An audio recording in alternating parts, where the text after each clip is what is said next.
Não tenho dúvida com relação a isso. E uma grande preocupação é justamente o transporte público, porque está flexibilizando os setores e tem que ter mais ônibus para as pessoas, porque senão vão lotar os veículos e vão aglomerar nos terminais. A gente está acompanhando tudo isso desde o início da semana. Vamos ao vivo agora para um terminal de integração aqui da capital com Tamires France, aqui na Janela da Informação. Com você, Tamires. Olha, Ricardo, eu estou aqui no Terminal Dia para mostrar a movimentação nesse primeiro dia após o decreto do governo com a retomada da vida. E olha, algumas pessoas aguardam os ônibus neste momento. Observem que algumas não estabelecem a distância de pelo menos 2 metros, orientada pelo Ministério da Saúde. Neste momento, a gente observou também, enquanto aguardávamos para entrar no ar, a movimentação dos ônibus e também a questão da parte interna dos ônibus. Se há o devido espaço para todo mundo, sem que haja aglomeração. No momento que estávamos aguardando, observamos que os ônibus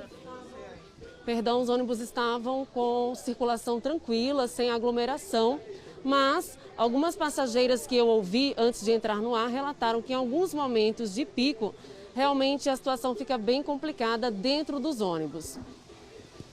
Ajeitar aqui a máscara que está caindo. Nós vamos ouvir agora a posição do presidente do CETRANSP, que vai falar sobre como tem sido esse planejamento para que não hajam aglomerações dentro do transporte coletivo. Com a publicação, com a divulgação da retomada das atividades econômicas na cidade e no estado, fizemos aí um ajuste operacional já para o dia de hoje, que foram feitas algumas aberturas, algumas retomadas e também visando as próximas fases. Essas fases vão ser todas elas fruto de uma avaliação. Na medida que for transcorrendo, for passando o tempo, essa avaliação vai sendo feita e sendo planejado, programado o serviço para atender a cada uma das fases.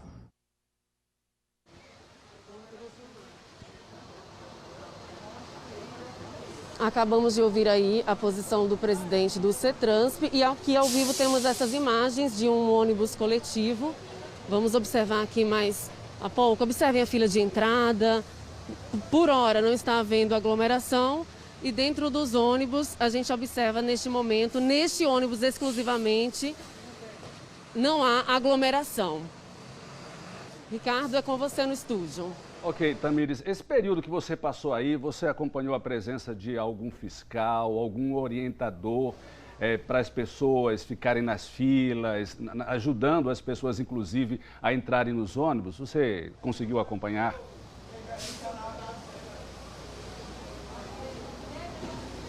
Acho que Tamires não está me ouvindo.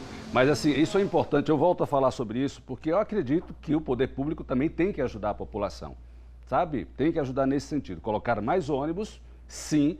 Inclusive o Ministério Público reafirmou, entrou com uma outra ação na Justiça, já que com a flexibilização agora, graças a Deus, os ônibus não podem ficar com a mesma frota do início da pandemia. Porque senão vai ter lotação nos ônibus e aglomerações nos terminais, principalmente nos horários de pico. Então o Ministério Público entrou com nova ação, pedindo liminar, para que a Prefeitura de Aracaju e as prefeituras onde tem ônibus coletivos aqui da Grande Aracaju e as empresas coloquem toda a frota nesse período de flexibilização. É a ajuda que o poder público pode fazer para ajudar a sociedade nesse momento de retomada da vida. 12h21, tem um recado.